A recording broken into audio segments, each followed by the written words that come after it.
Are you ready to become awesomer?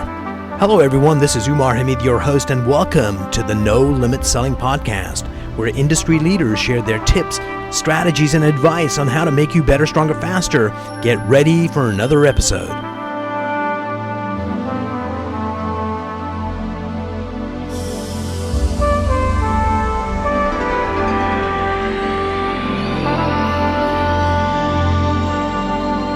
Hello, everyone. Today I've got the privilege of having Samir Kuraishi here with me today. Samir, welcome to the program.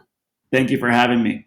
Samir, Imelda Marcos had this fetish for shoes, and you were telling me before this podcast started, when you were 14 years old, you wanted to buy stuff, and your mom had said, hey, wait a minute, you need a job. Tell me about that, how you got into the working world at 14 years of age.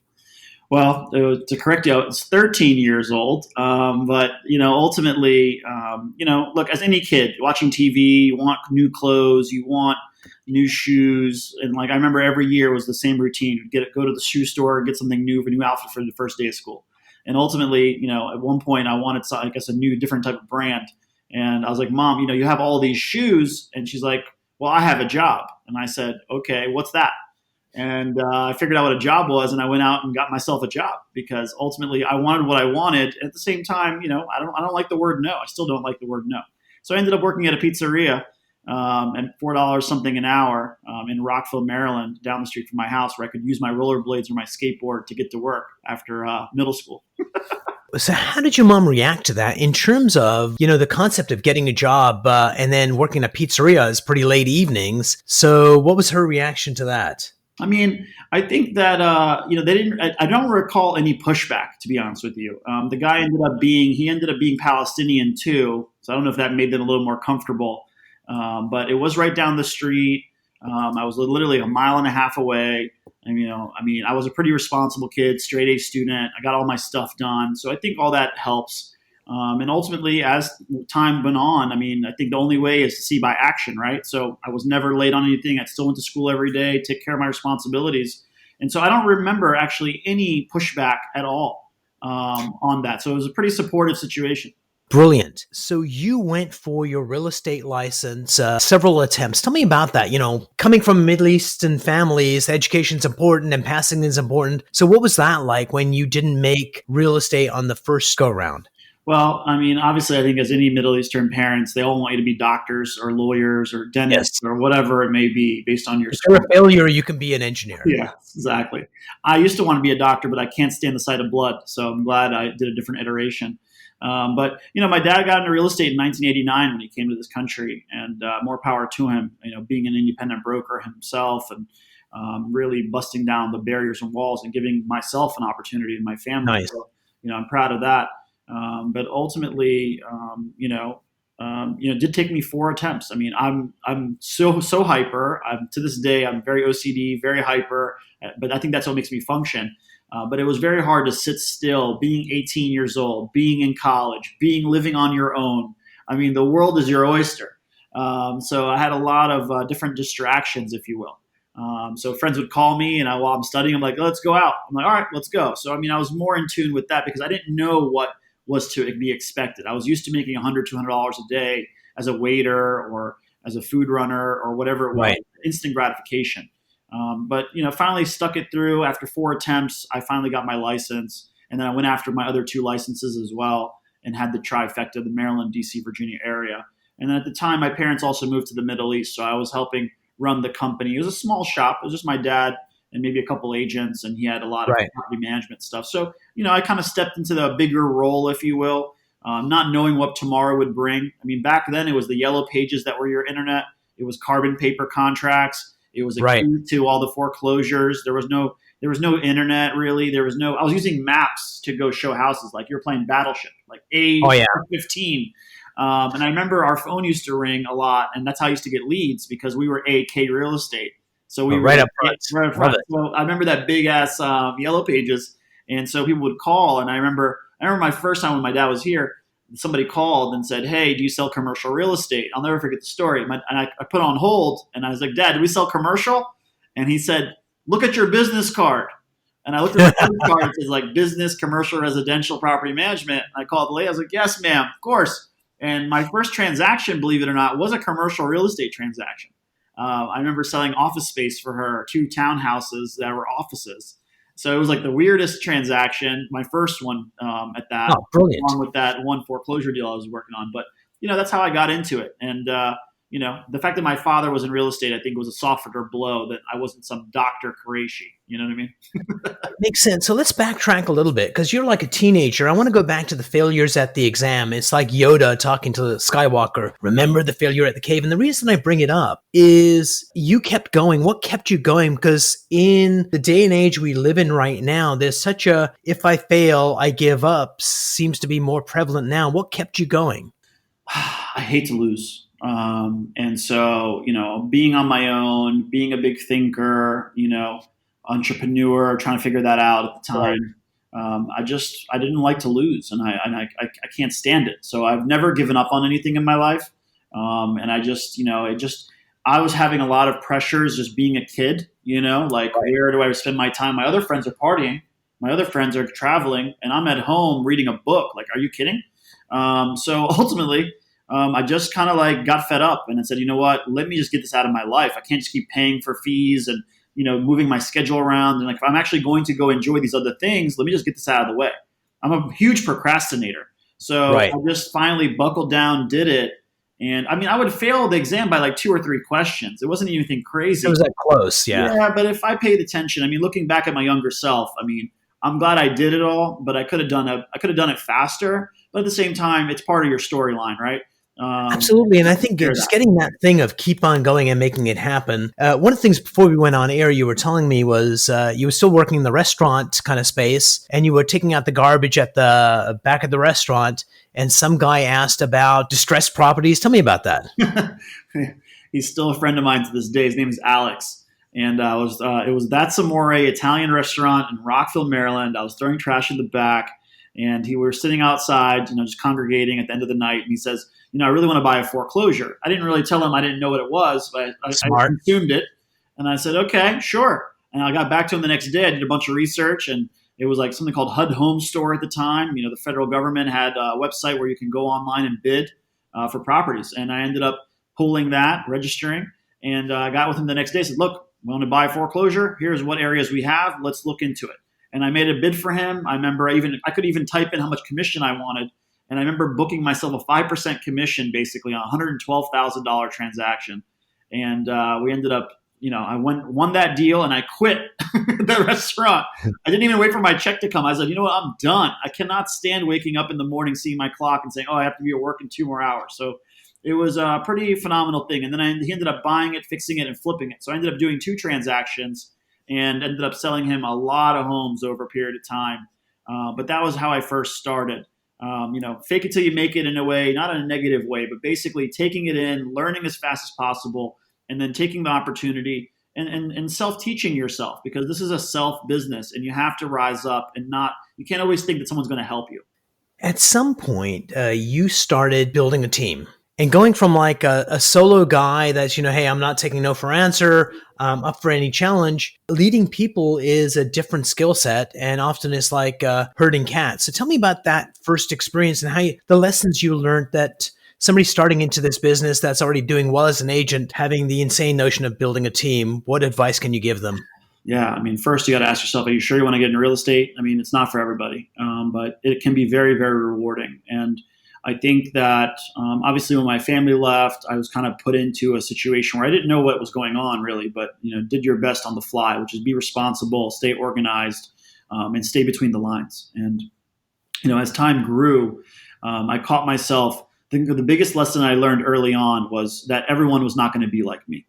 And I think that was the biggest thing I had to get over, where it was like, okay, well, I'm sitting with somebody, I'm interviewing them, or I hired them, or whatever the role they were in, because we were doing mortgages and real estate at the time. We had a mortgage company and real estate. And, I had a rude awakening to realize that why I'm just getting so disappointed by these people, but I had to kind of realize and adapt myself that not everyone's going to be like me. So that was the first realization of trying to build something, was also getting out of my own way. I think we are the biggest critic and the toughest thing in anyone's life is yourself.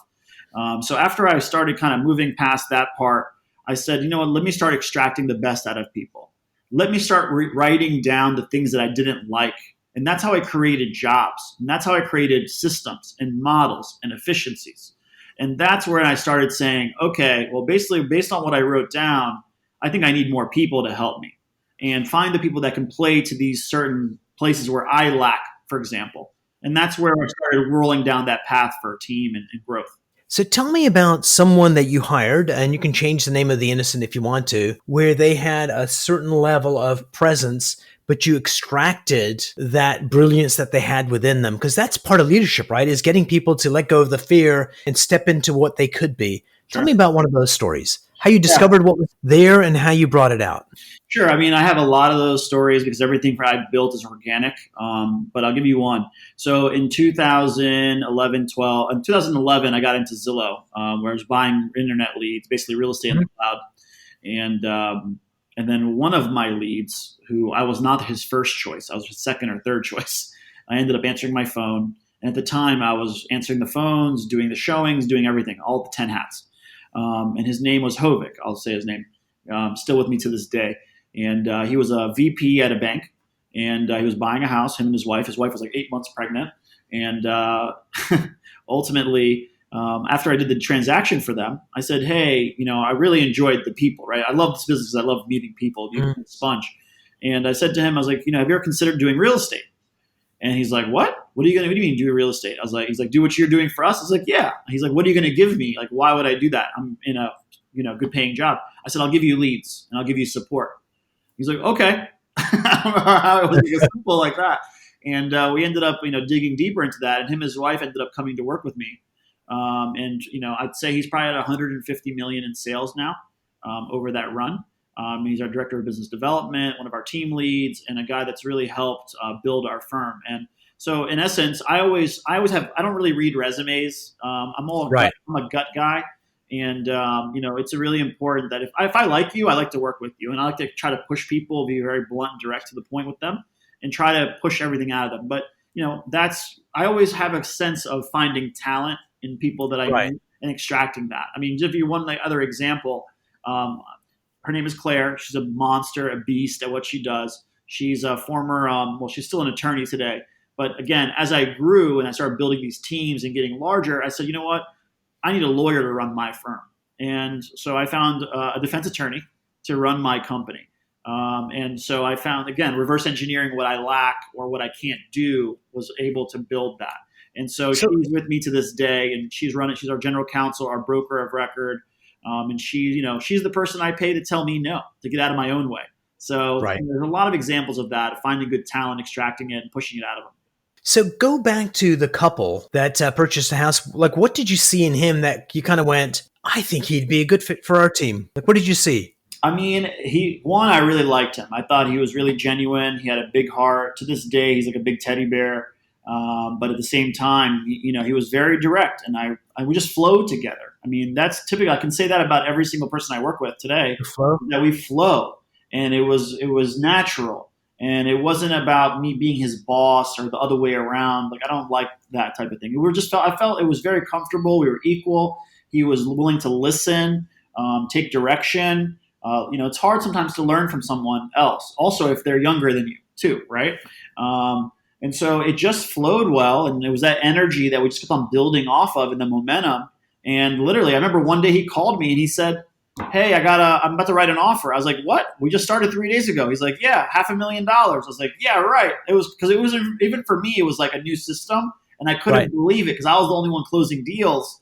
And just to hear that, that's what made me believe that I want to continue being a leader, is seeing other people happy, seeing that all the things that you work on with your hands and your head, they actually can turn into something. Because sometimes as leaders, we get lost in thinking that everything's messed up, it's broken, oh my God, it could be better. And I think that'll always be the challenge. But seeing other people grow and other people benefit from what we've put together, I think is really awesome. At least for me, it gives me that juice. So I did this charity event where you rappel down a building for charity, and you're up super high. And the thought of it was fine. And when I'm on there, they're putting the harnesses on me. I'm thinking, why am I doing this? And I realized that the director of the Kidney Foundation, I know her, like her, trust her, and I'm leveraging her trust to these people to let them rappel me down a building. And that was an interesting experience in this way. There's probably people that you lead right now that they may not trust themselves as much as you trust them, and they leverage your trust. So what do you think is going on there? Because part of the leader is giving people that level of confidence that they don't have, that they can borrow it from you from a little while so they believe it themselves. Your thoughts on that concept? Yeah, I think life is all about managing. It's all egos and psychology. And like you said, I mean, it's hurting people, bringing them together. And I spend most of my time being a therapist, or at least breaking down the walls, whether they're clients, consumers, or they're the agents or staff. I think a lot of people, they already know the answer. They need to bounce it off someone, and they need to hear it out loud. And so a lot of Yeah. times I'm just a sounding board, or I say the same thing they said in a different way, and it resonates. Ultimately, I teach agents how to deal with problems and obstacles, and how to deal with, again, psychology. I mean, at the end of the day, that's what it's all about. It's getting out of your own way, keeping your confidence high, and listening to people. Actually, not talking over them. Actually, being there in the In present. present, Yeah, yeah. and being real with them. I mean, I think that is my core values, which is just being humble, being direct, whether people like it or don't, but at least you're honest and you're respectful and you can sleep well at night saying what you wanted to say. And, a lot of people that I deal with on a daily basis, like you said, I make up their potential downside, or vice versa. And that's what makes a collaborative team and company, which is what I love of my firm. It's a family, and we're all there to pick people up, not put them down, or at least show them the way. So pretty good. And what's really interesting is intent is so important to the process. Like somebody else could say the same thing that you would be, let's say, giving feedback to one of your people. And if the intent is to put them down or to be superior, it gets taken some way. But if the intent is to pick them up, even though you're saying the same words, all of a sudden it's accepted in a different way, right? Yeah. Yeah, I mean it's life. I mean, today I had a meeting with our property management division, and I think there's ways to teach people by telling them how to fix the situation, Yes. but a lot of people tend to push people down, versus push them up, and a lot of times other people may not voice the feedback that it hurt them, and that's life. This is not about real estate. This is life. It's humans. Family, the story you sell yourself. I mean, for God's sake, we can go for hours upon that, right? But I try to do my best to pay my lessons forward and try to get people out of their own way and to continue to see the bullseye.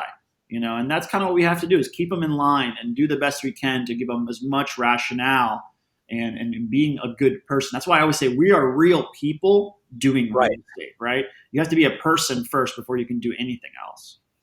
And be authentic so you connect with your customers in a totally different way. So I'm going to get you to dig deep on this one, and you may have it at the top of your head, but sometimes you can't give people the answer, because if you did, it wouldn't have any value. Can you think of a particular time where one of your charges, you had to get them to come to the realization, and then they kind of went, I get it. Do you have one of those stories you can share with our listeners?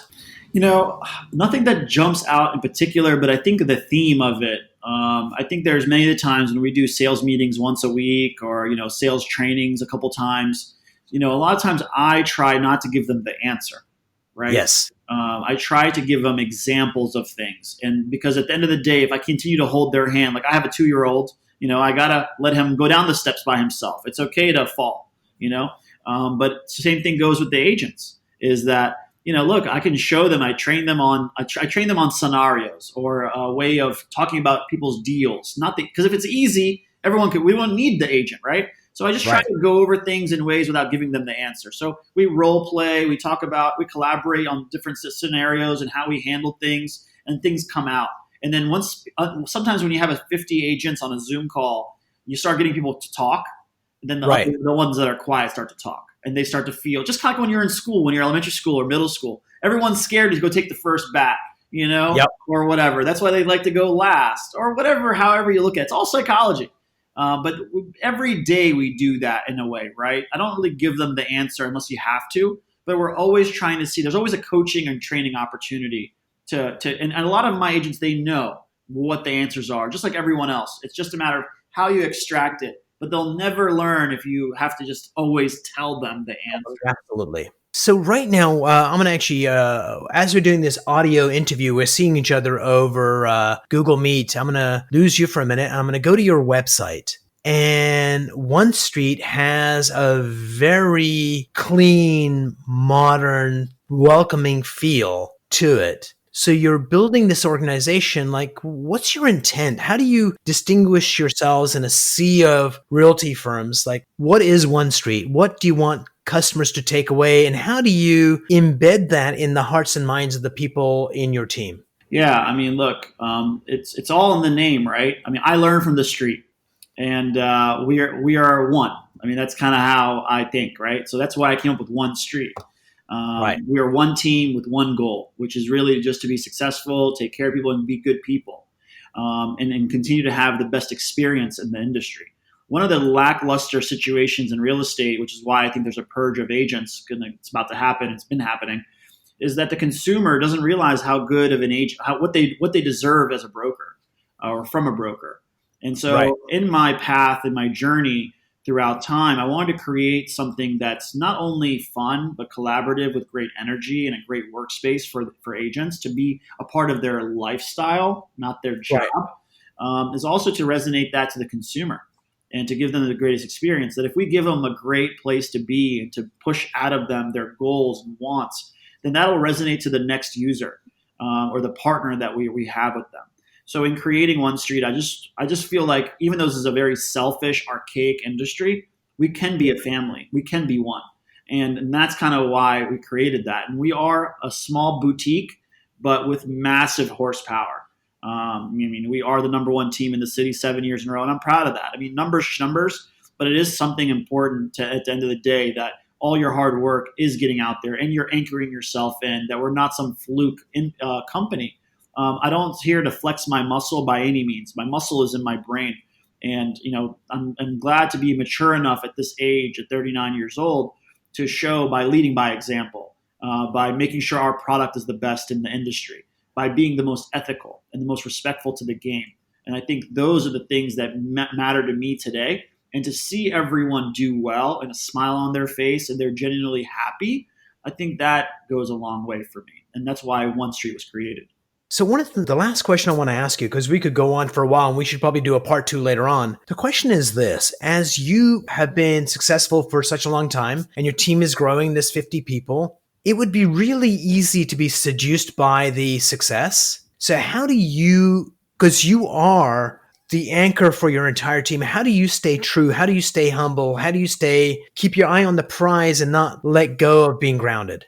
Yeah, I think, my first 10-year run, I mean, I was, making seven figures. I mean, as a 19, 20-year-old kid, I was buying anything I want. I owned a bunch, 9 houses by the time I was 21. I traveled. I mean, I did so many things that you would unfathomable in your whole lifetime, but I didn't even realize what I was doing. And so then when the financial crisis hit, I lost everything. I mean, except my head.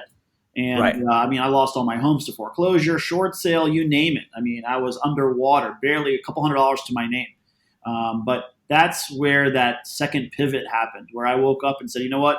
Get back to the brass tacks. Get back to what you're good at. It's okay. What did you really lose? You still have yourself. And that was where the pivot moment happened for me, where I stopped chasing. I stopped comparing myself. I stopped worrying about everything around me and said, you know what? It's all good. I have this and I have this. And now I have a feeling that I never want to feel again. And so I kept on going at it and rebuilding myself and then started building around me by adding resources. And so, I feel like if you ask me today, I don't stress about anything. I look at every day as a blessing that I'm alive. Yes, of course, we're in real estate, so you have your ups and downs, but I just try to stay in a positive mood. I always think the positive side, no matter what.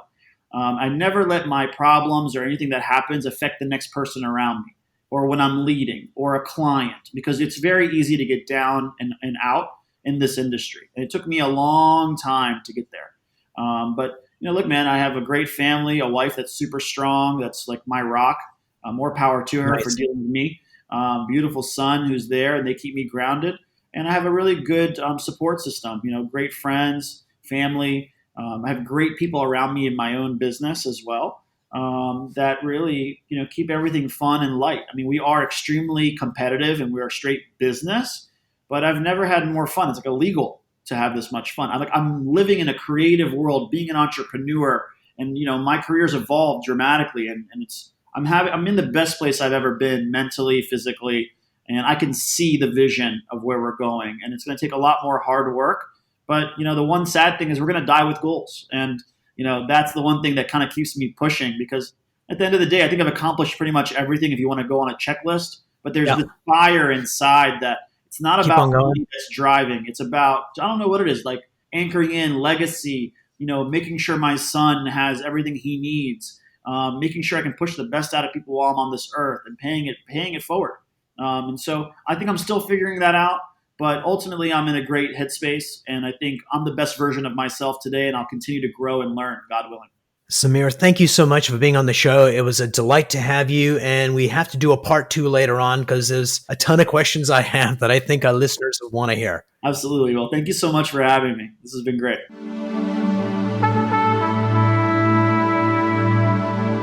If you enjoyed this episode, please go to iTunes and leave a 5-star rating. And if you're looking for more tools, go to my website at nolimitselling.com. I've got a free mind training course there that's going to teach you some insights from the world of neuro-linguistic programming, and that is the fastest way to get better results.